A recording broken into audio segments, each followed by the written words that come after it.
Brought to you by DK Audio. Falling for Polkerran Point by Grafton. Read by Clare Corbett.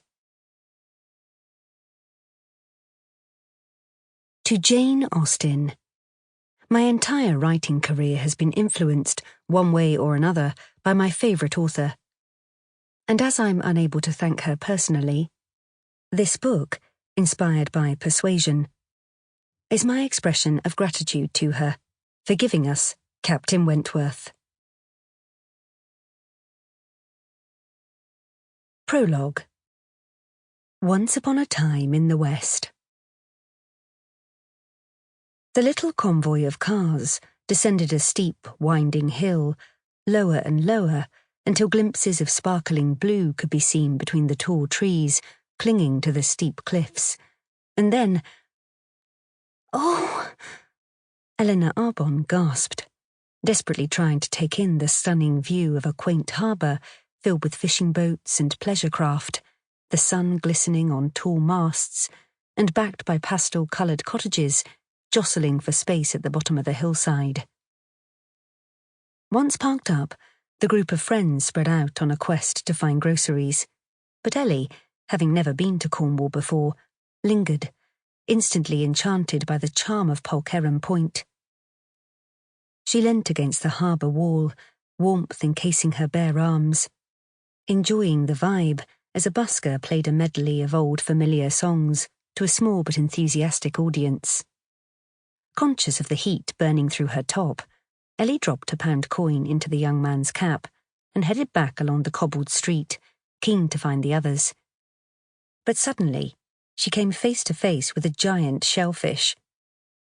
"Greetings," the creature said jovially. "Can I tempt you?" Ellie blinked, amusement vying with a hint of trepidation. "To what, for heaven's sake? You're a giant prawn, or something." The vision in fleshy pink stopped waving its tentacles. "God, I'm sorry." The voice was surprisingly attractive, for a crustacean. "I meant into there." A rubbery appendage indicated a sign, Polkerran Point Aquarium. Suppressing the urge to giggle, Ellie eyed the bobbing antennae. "Not today, thanks. It's too nice to be inside." Then she frowned. "Aren't you boiling in there?" "You really don't want to know." This time, Ellie did laugh at the resignation in the deep voice, totally at odds with the comical costume. "Well, I'll let you get on. Bye." "Oh, okay. Bye." Ellie set off, unable to resist glancing back as the sea creature accosted a young family trying to edge by. "Greetings," he began again in the booming voice.